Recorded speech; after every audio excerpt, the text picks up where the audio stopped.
Welcome back to the channel on our continuing voyage to become better blues players. My name's Mark, and in this lesson we're going to look at T-Bone Shuffle by T-Bone Walker, a really important early electric blues song. So the way the lesson's going to work, you're going to see me play over a backing track. I'm going to first of all play the main melody, which is kind of like the most famous part of the song. So we're going to start with that, and then where the vocals would then normally kick in, you're going to see me play some different rhythm ideas for a couple of times around the 12 bar. And then what we'll do is we'll come back on the other side and I'll pull all my playing apart and show you all the individual little phrases and chord ideas and all of those kind of things one by one. There's a tab available. I hope you enjoy this. This is T-Bone Shuffle.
That was the example there, and what we'll do now is pull it all apart note by note. But before we do, we have a little bit of housekeeping.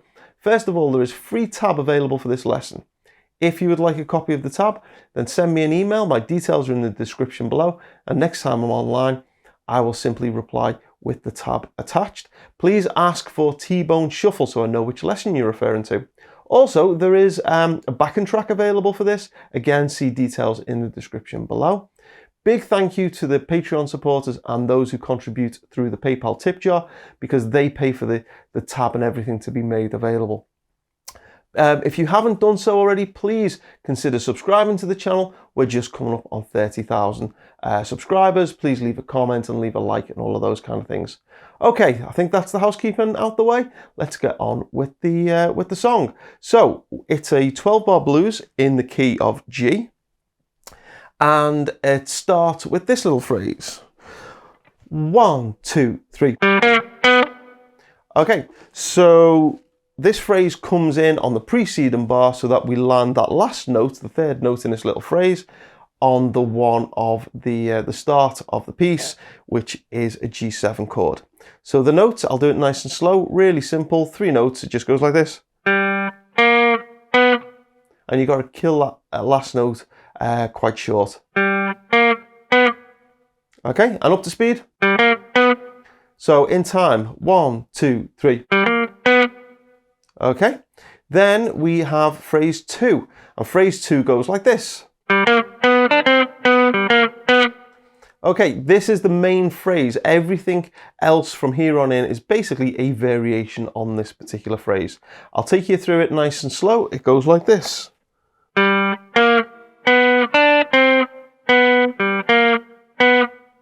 Okay, so we start with these 2 notes. That's exactly the same as phrase 1. And then we play this little 3-note run. And then we end by playing this. Put it all together nice and slow.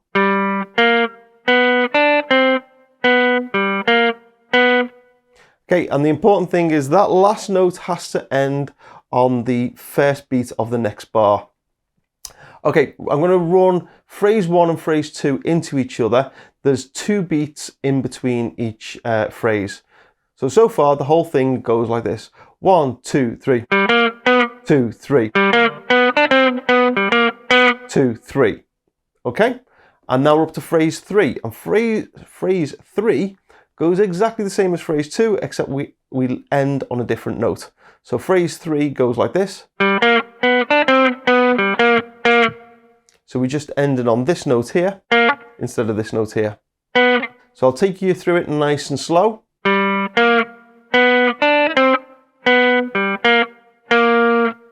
Okay, so let's go 1, 2, 3 together.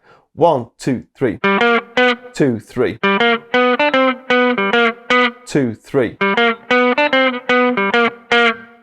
Okay, so that's phrase 1, phrase 2, and phrase 3 all together. Now we get phrase 4, and phrase 4 goes like this. Okay, up to speed. 1, 2, 3. Okay, and nice and slow. 1, 2, 3.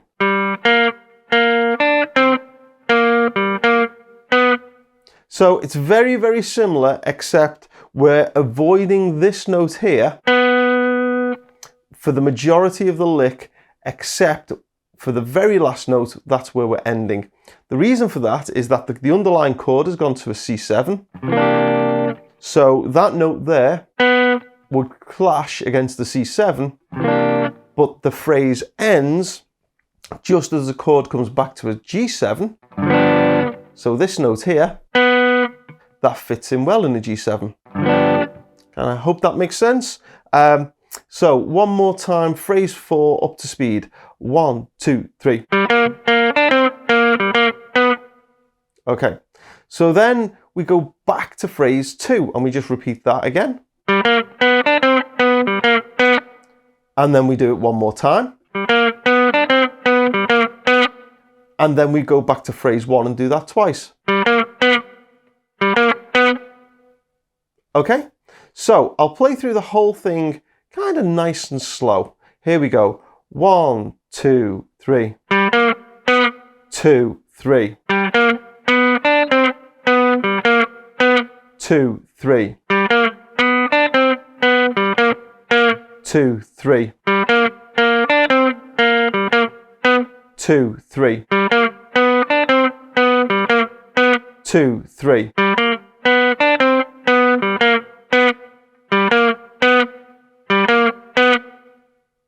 Okay?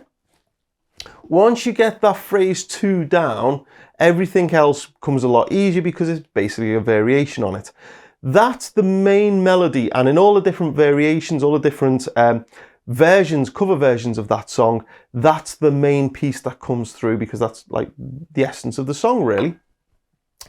Okay, so the interesting thing that's going on there is that when we move to that C7 chord, as I said before, we avoid this note here and we kind of reharmonize the particular phrase so that it's pulling out notes from the C7 or the C9 chord rather than notes from the G7.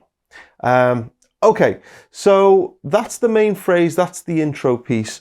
What I then did was I played some rhythm guitar because now the vocals would come in, and so we're not going to be playing any lead phrases or anything over that. We just want to play something. So I've got a couple of different rhythm ideas of how I would play the rhythm part. So the first one is I went like this.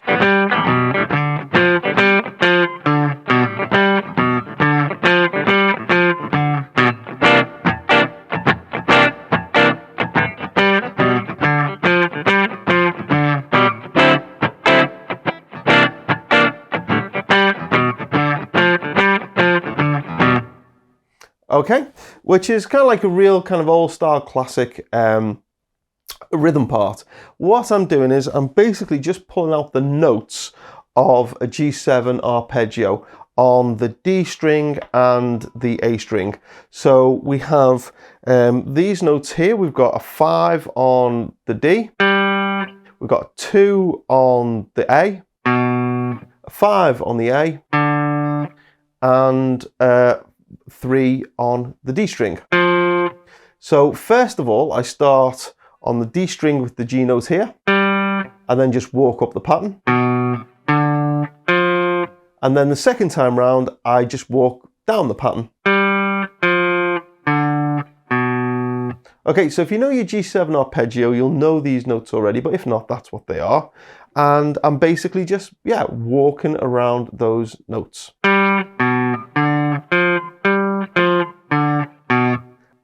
Okay, and then we go to the C7 chord. I'm actually playing a C9, I'm playing this. Okay, And I'm basically just hitting that on the beat. Okay, two stabs each. The rest of the time I'm muting all the other strings. And also when I was doing that arpeggio run on the G, I'm very careful to mute all the other strings. You'll notice the way I hold the guitar, I have the thumb covering the bottom string. I'm using the underside of my fingers to mute the lower strings here. I'm probably also palm muting a little bit here as well, using the side of my hand here. So I'm very conscious when I'm playing of muting all of those strings. Anything that's not playing that I don't want to ring out, I'm making sure I'm muting it. Okay, so I've done the arpeggio, I've done the C9 chord, go back and do the arpeggio again.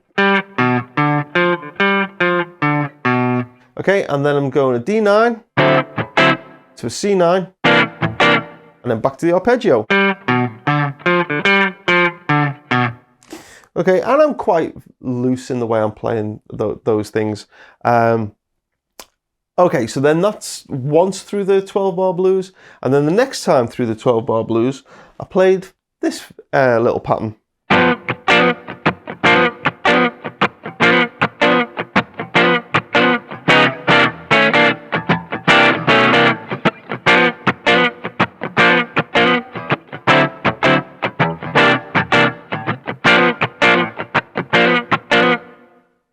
Okay, the string muting on this one is really, really important. So again, you'll see how I'm using the underside of these fingers and my thumb and things to mute all these strings.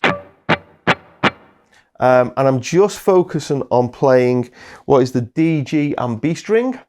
And I'm starting by using my index finger holding down all of those three strings at the 3rd fret. And then immediately with my middle finger hammering on the 4th fret of the G string and letting all three strings ring out. So you get this. But I actually don't let them ring out, I just kind of kill them dead. So you get this. Okay, and you'll notice how my other fingers are coming across and just muting all the other strings when I'm not playing. So this is totally dead.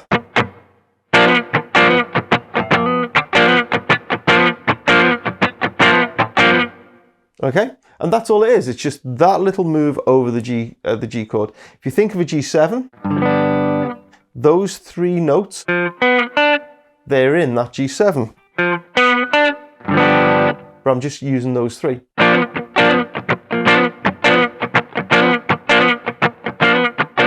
Okay, then when we go to the C chord, I'm playing this figure.